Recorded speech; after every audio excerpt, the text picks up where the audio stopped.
বোন, বৌদি কিছু খেতে দাও না, সকাল থেকে কিছু খাইনি, খুব খিদে পেয়েছে। খিদে? হ্যাঁ, তোর তো সারাদিন শুধু খিদে আর খিদে। ঠিক আছে, যা তাহলে রান্নাঘর থেকে কিছু বানিয়ে নিয়ে আয়। ভাই, তুই যে কি খাবি রে? দিদি আজ ওই রোজকার ওই রুটি তরকারি খেতে ইচ্ছা করছে না, আজ একটু লুচি আর আলুর দম বানাতে বল না।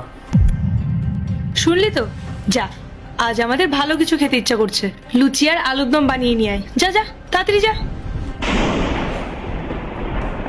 বৌদি তুমি তো জানো যে আমি ভালো রান্না করতে পারি না, ভুলভাল হয়ে গেলে তোমরাই তো তারপর আমাকে বকবে। এটাই তো তোর সমস্যা, কাজ করিস না বলেই তো পারিস না। রোজ রোজ রান্নাঘরে কি রান্না করবি? তাহলে তো শিখতে পারবি। একদম ঠিক, রান্না করতে পারে না, আবার খাওয়ার সময় তো সবার আগে চলে আসো। আমার দাদা যে টাকাটা পাঠায় সে টাকাটা দিয়ে বাইরে থেকেই তো আনিয়ে নেওয়া যায়। তুই কি জানিস যে তোর দাদা কত টাকা পাঠায় আর না পাঠায়? আরো যে কটা টাকা পাঠায় না, তা দিয়ে আজকালকার বাজারে কিছুই হয় না। আর অর্ধেক টাকা তো তোর পড়াশোনার পেছনেই চলে যায়।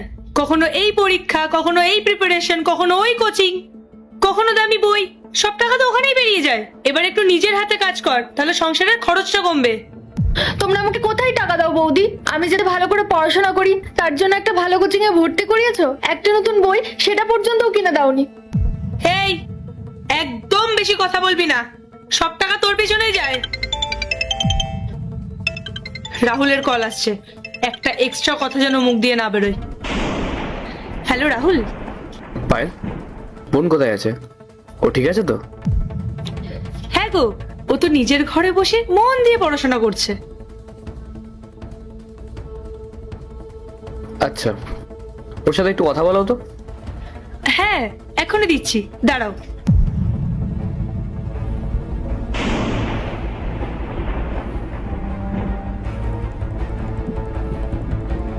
হ্যালো দাদা, তুই কবে বাড়ি আসবি রে? বোন, আমি খুব তাড়াতাড়ি আসছি রে। তুই বল, তুই এটা খাওয়া দাওয়া করছিস তো? তুই ভালো আছিস তো? হ্যাঁ দাদা, আমি খাবার খেয়ে নিয়েছি, আমি খুব ভালো আছি। আচ্ছা, ঠিক আছে বোন। হ্যাঁ দাদা, রাখছি। হ্যালো জামাইবাবু, বলো কেমন আছো? আমি ঠিক আছি, বলো কি ব্যাপার? বলছি জামাইবাবু, এই মাসে যখন টাকাটা পাঠাবে না, তখন 1.5 লাখ টাকা এক্সট্রা পাঠিয়ে দিও তো। 1.5 লাখ টাকা এক্সট্রা? কেন?